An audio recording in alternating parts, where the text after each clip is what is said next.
Masts come down for a lot of different reasons. Sometimes the mast comes down because they're running their mast into a bridge and demasting the boat that way.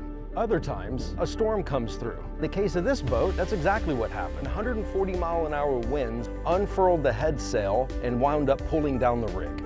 But in the case of this three-part series, we're going to be watching a mast being taken down by professionals on purpose so that they can do a total re-rig on a boat that has a mast that hasn't come down in like 25 years. It's early in the morning of mast stepping day, and as the sun rises over the boatyard, I'm thankful to be here making content for people like you guys who are watching. People who are either out on their boats now or planning to be, and really even those of you who choose to live vicariously through these sailing channels, you're all part of it. This is such a remarkable community, a community of people who are explorers, a community of people who dare to live differently. And we are all in this incredible journey of exploring the oceans and waterways together. And I just think that that's so cool. But before the day kicks off and this mast gets stepped, it's protein shake time.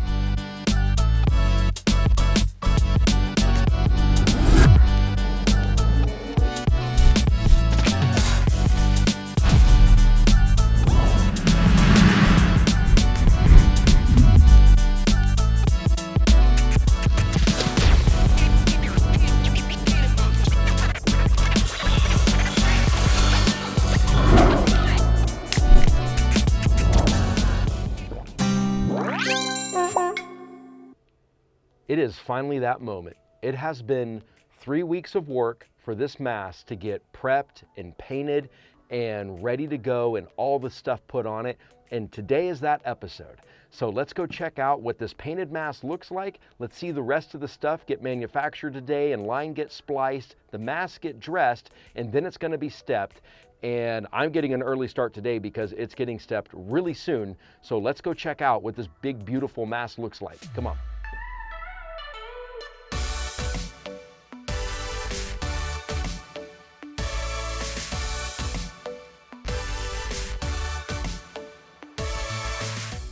What do you think of your new mast? It looks amazing. Job? It looks awesome. Yeah. It does. Does it look better than you thought it would? Yes. I mean, it looked better than what I originally thought we were going to do with it, which was going to be me hand painting it. It looks way better than I imagined it could. That's amazing. Look how good this mast looks. I mean, if I were watching this video, I'd be like, no way that that's the same mast from before. I mean, look at the condition this thing was in. And check this thing out now. That is so cool. You know, I've always felt like that a painted mast was kind of a frivolous expense. It's like yet another thing you have to fix or worry about on your boat. But man, this pops. I mean, talk about factory fresh. Okay, so short story time. Felipe here had a budget for the mast to be painted. And listen, the yacht rigger, they don't even know. I'm just putting this in my video. They don't know that I'm about to brag on them here, but I thought it was really pretty classy what they did. They knew the customer wanted to have this mast painted, and I mean, you see the footage, how badly it needed it, but Felipe's working within a tight budget, and on a 47-foot catamaran, that can eat a budget fast. And so he was gonna hand paint the mast as he talks about, and it would have come out, very different. Hand painting a mast is not gonna look factory fresh, that's for sure. So the yacht rigger was able to work him out a deal on his rigging, the running rigging and standing rigging and some other things, so they could give him enough of a discount that he would then have enough money in his budget to have this professionally sprayed.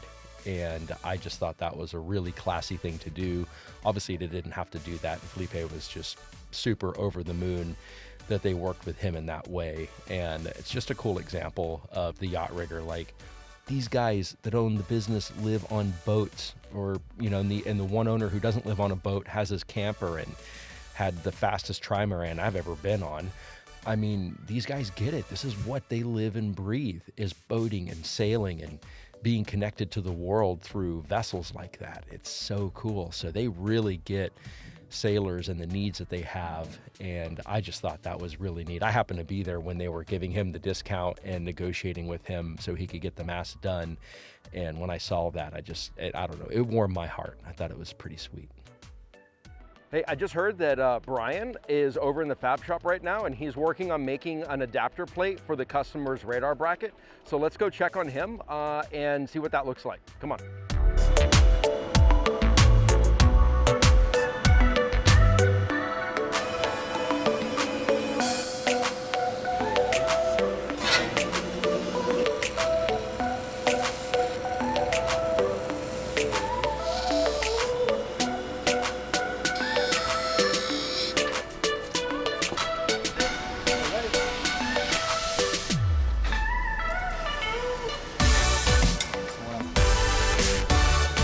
Look up and see why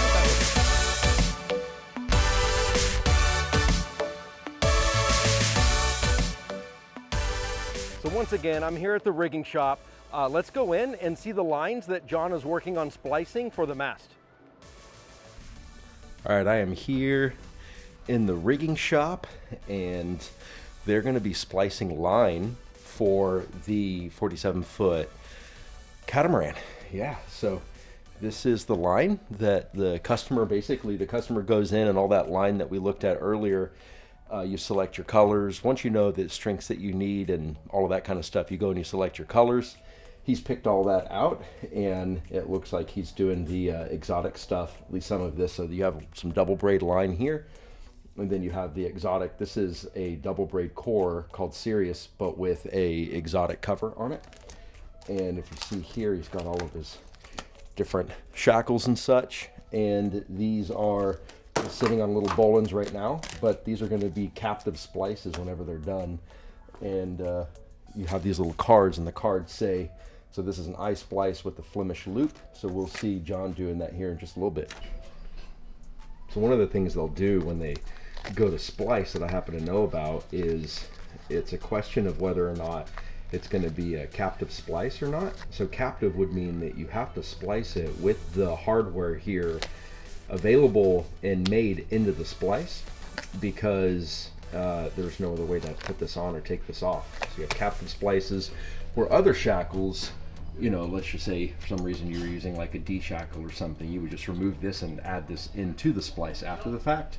But even like headboard shackles, like let's say you were using, so like these, so this would connect to, let's say like the sail itself, but your splice would go here. This would be another example of a captive splice. You'd have to do a captive splice for that. But you have D shackles like this that has a pin on it, and that pin can be removed, so that would be a non-captive splice. So I got a really cool chance with the yacht rigger to get some training from them about splicing line, and it was really cool. It is like this old lost or dying art, and I don't know, something about making your own Beckett splice, you know, like an eye splice or making a Flemish loop or what have you. There's a lot of different kinds of splices. There's something about it that makes you feel very satisfied, not just while you do it, but once you finally lock it into place and you see you did it right. It's really cool. It's very rewarding for sure. So I can at least comment about a few things going on here, even though I'm not the splicing expert like John here is.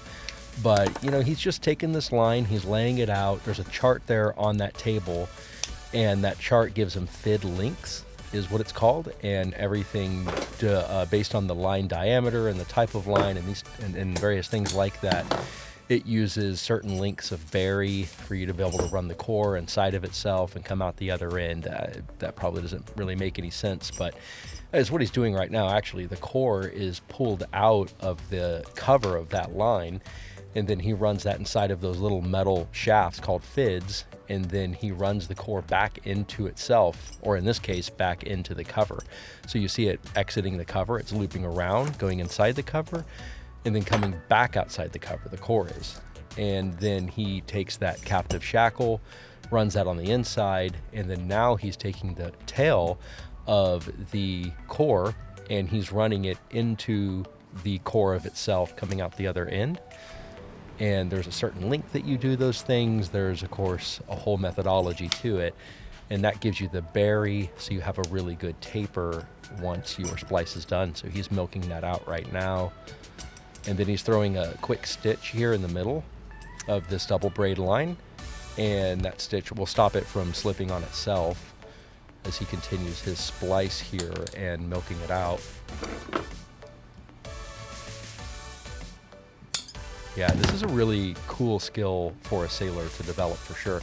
And speaking of that, I mean, I'm just giving a quick overview here, but if you guys, I mean, I'll do an entire series on splicing, and I'll grab one of these riggers and get them to teach us on video, step by step, exactly how to splice.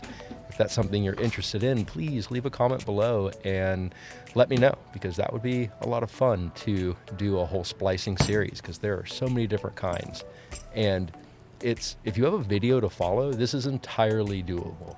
If you're trying to read this, or you're watching a video that wasn't filmed right, where they're filming from the opposite direction that the person's doing the splice, which means all the moves are inverted, like that, you're not going to learn that way. That's not the right way to do it. So I can do the video the right way. I could make a really cool splicing series. So just let me know below if that's something you're interested in. Here he's just banging out and relaxing all of the weaves there for the core, and then he milks that in as a final run. He cuts off the excess part of the cover, and then he does a whip here on the end. Makes it look real pretty, does a lock stitch on it. It's got a whole, this is probably my favorite part. I think this is most people's favorite part, is doing this whip here at the end. Super satisfying. Then he's burning off the ends, make it nice and clean. I also want to make sure you have clean hands when you do this, or else your dirty hands will leave marks all over the nice clean whipping. So that's kind of funny. But yeah, that is how line is spliced here in the rigging shop. Bam! The crane just pulled up, and so he's getting himself all in position. They're pulling the alternator, the generator out of the boat, out of the Lagoon 47. So that's got to come out, and then they should be over here working on getting the mast together. Let's go check out the mast and see its final condition.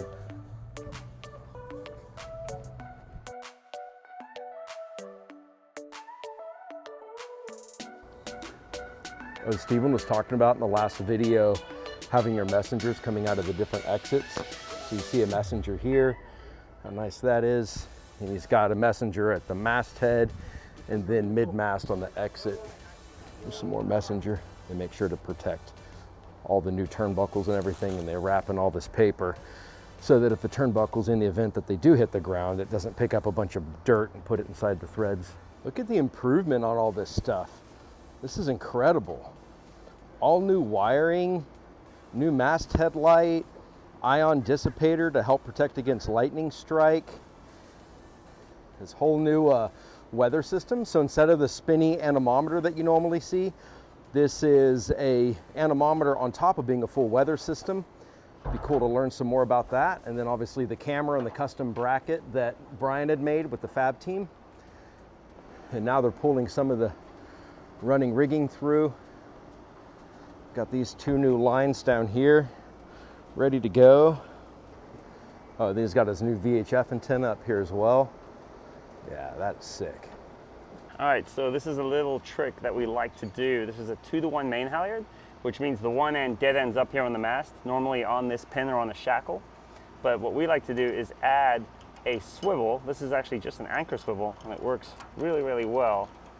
And what it does is, if you have ever used a 2-to-1 halyard and you are familiar with it, when you put the twists on the winch to hoist the sail, you end up adding twist to the line so that when you drop the sail, twist actually gets trapped up on this side and it can't come out when you're raising the sail. So this line will start to really twist up. But what this swivel does, it simply allows any twist built up in there to escape. And it's plenty strong enough, super simple, low cost, and really makes raising and lowering the main a lot easier.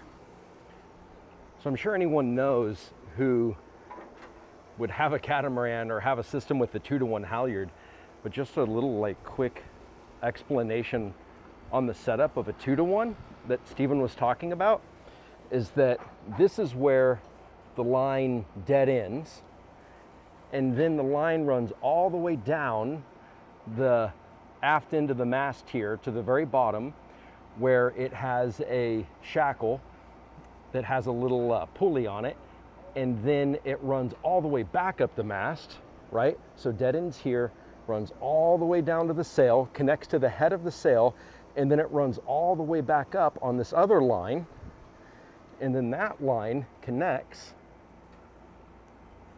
goes up over the sheave on the inside of the mast, and then it makes its third trip down, where it goes all the way down inside the mast, and then it'll exit out the mast exit for the halyard main sail, and then that's the part that you'll wrap around your winch. So that's your 2-to-1, gives you more hoisting advantage, obviously. Yeah, when we leave here, we're gonna sail. We're gonna sail for the first time. We're gonna lift the main, lift the jib, and we're gonna go around the Tampa Bay. Yeah, we're gonna sail around the little Tampa Bay area, have some fun with it, enjoy it a little bit, and practice some of the things that I've learned. We were really both very blown away by everybody. Everybody's been amazing. Everybody's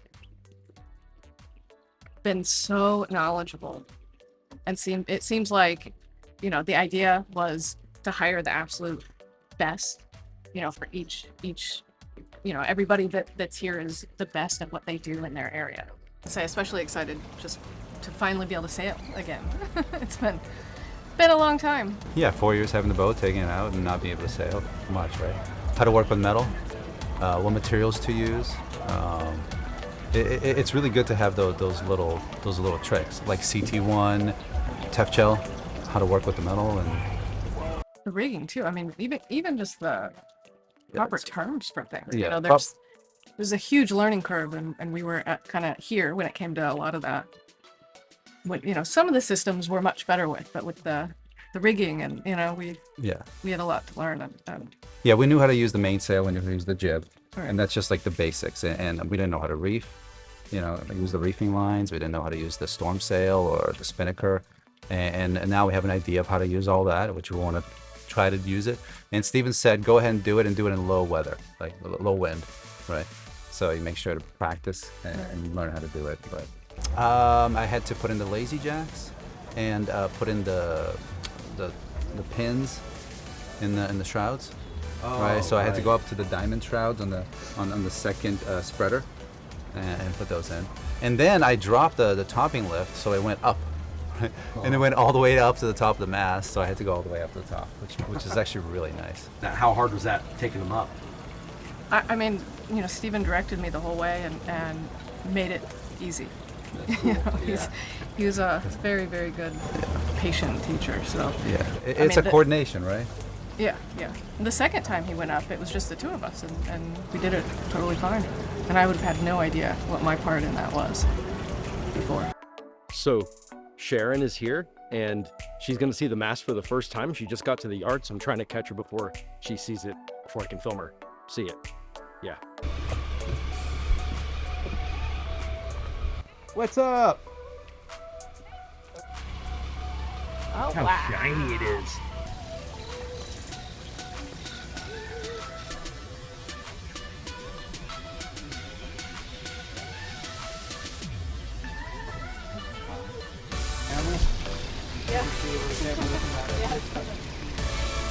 The camera looks so cool. It does, right?